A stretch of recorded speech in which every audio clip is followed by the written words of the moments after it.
Imagine you're looking for a murderer. Not just any murderer, a man accused of killing 5 members of his own family. There's just one rather significant problem. Nobody has seen him for nearly 18 years. Okay, that's a pretty significant problem. Your photographs are from 1971. It's now 1989. He's gone from his mid-40s to his 60s. His hair could be different, his weight could be different, he could have a beard, he could have had plastic surgery, he could be dead. Or sitting 3 cubicles away from somebody doing their taxes. Otis, that's disturbingly close. Oh no. Because the man they were looking for actually was working as an accountant. So investigators tried something extraordinary. They didn't find a newer photograph of him, they made one. Except it wasn't a photograph, it was a 3-dimensional sculpture of the face they believed this man would have nearly 18 years after he disappeared. And when they finally caught him, the resemblance was astonishing. So somebody essentially sculpted the future. Pretty much. And the story of how that sculpture helped end an 18-year manhunt begins in a mansion in Westfield, New Jersey. I'm Rose. And I'm Otis. And this is Detention. Recess is over. John M.L. List did not look like a man who was about to become one of America's most notorious fugitives. He was an accountant, a husband, a father, a Sunday school teacher. The List family lived in a sprawling Victorian mansion in affluent Westfield, New Jersey. His wife was Helen, his mother was Alma, and John and Helen had 3 children, Patricia, John Jr., and Frederick. From the outside, that's almost aggressively respectable. Exactly. But List's finances were collapsing. He'd lost his job, and instead of telling his family, continued getting dressed and leaving home every morning as though he was still going to work. Every day. Every day. He'd leave dressed for work, stay gone all day, then return home at the appropriate time. Investigators later found serious financial problems surrounding the family. The lie itself becomes a full-time job. Precisely. You've lost your job, but now you have to wake up, put on the suit, leave at the right time, stay gone all day, and come home at the right time just to maintain the fiction. Which sounds considerably more exhausting than admitting you lost your job. For most people, yes. But John List wasn't approaching the problem like most people. On November 9th, 1971, List killed his wife, his mother, and his 3 children. We're deliberately not going to dwell on the physical details. What's important to what happens next is how methodical he was afterward. This wasn't followed by panic. It was followed by administration. Administration? He wrote notes. He contacted people. He made arrangements designed to explain why the family wouldn't be around. Communications went to the children's schools and others who might otherwise wonder where everyone had gone. That's chilling, because he's not just leaving, he's manufacturing an explanation for the silence. Exactly. Inside the house, List also left a lengthy letter to his Lutheran minister, attempting to explain what he'd done through a mixture of financial desperation and his religious beliefs. And then he simply disappears? He does. And here's the part that's difficult to imagine today. The bodies weren't discovered until December 7th, nearly a month later. That's the detail that gets me. A whole family, gone for weeks. Remember, List had prepared for that. People had been given reasons not to expect them. Eventually, concern grew. Police entered the house, and the illusion ended. The family was dead. John List was gone. All right, if you're him, what do you do now? You're wanted for 5 murders. Surely you disappear somewhere completely different. Different job, different appearance, different lifestyle. That would seem sensible. John List did change his name. Eventually, he became Robert P. Clark. But here's what's extraordinary. Over time, his new life began looking remarkably like his old one. No. Yes. He returned to accounting. He became involved with the Lutheran Church. He met another woman through the church. And eventually, he married again. So we've got accountant? Again. Lutheran Church? Again. Marriage? Again. Rose, that's not a new identity. That's a sequel. I knew you were going to say that. He changed the actor's name and kept the plot. And that repetition would eventually matter.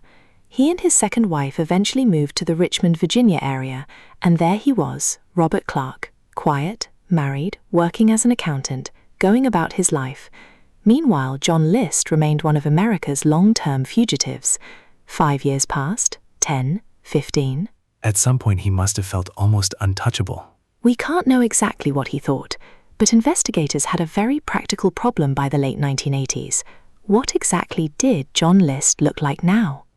The FBI had already experimented with age progression. In 1987, its laboratory produced an age-enhanced image of List. But in 1989, America's Most Wanted decided to feature the case, and they needed viewers to recognize a man whose available photographs were nearly 18 years old. And that's where the sculptor comes in. Frank Bender, a forensic artist and sculptor, asked to build an age-progressed three-dimensional representation of John List. Not simply make this man older.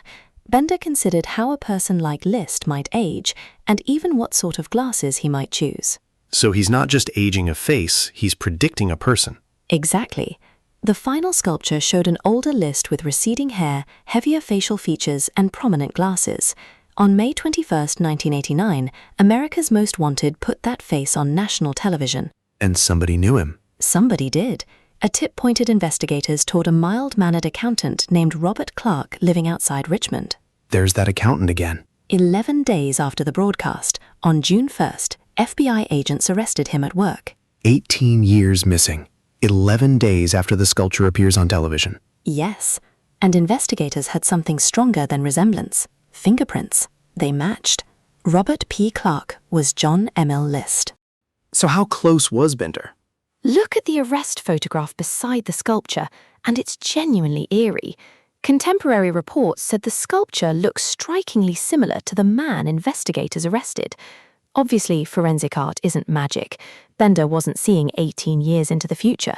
But anatomy, aging, photographs, behavioral information, and informed judgment produced an image close enough to help somebody connect Robert Clark with John List.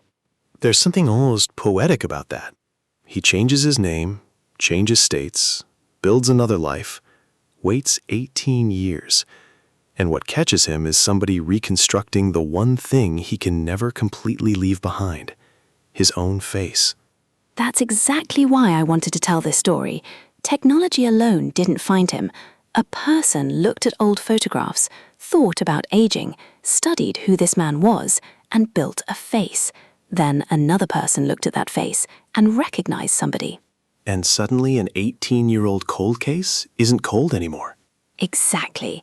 It's a wonderful example of forensic work doing something much more imaginative than simply matching a fingerprint after the fact. List was returned to New Jersey and eventually stood trial for the 5 murders. His defense argued that mental illness affected his responsibility. The jury rejected that defense. John List was convicted in 1990. And there's no satisfying ending to the first part of this story. 5 people were still dead. No, there isn't. And I think that's worth saying. The cleverness of the investigation can make the capture feel triumphant. Frank Bender's work was extraordinary. Television exposure worked. The tip worked. But none of that reverses what happened in that house in 1971. What it did was end Robert Clark. Exactly. After nearly 18 years, List could no longer live under the identity he'd built. He finally had to answer for what he'd done. Because somebody built the face he'd grown into. Yes, and because people kept looking long after the easy assumption would have been that he was gone forever. What stays with me is the contrast. John List tried to erase himself by changing his name and moving across the country, but then he rebuilt so much of the same life: accounting, church, marriage, suburbia. He changed the label, not the person.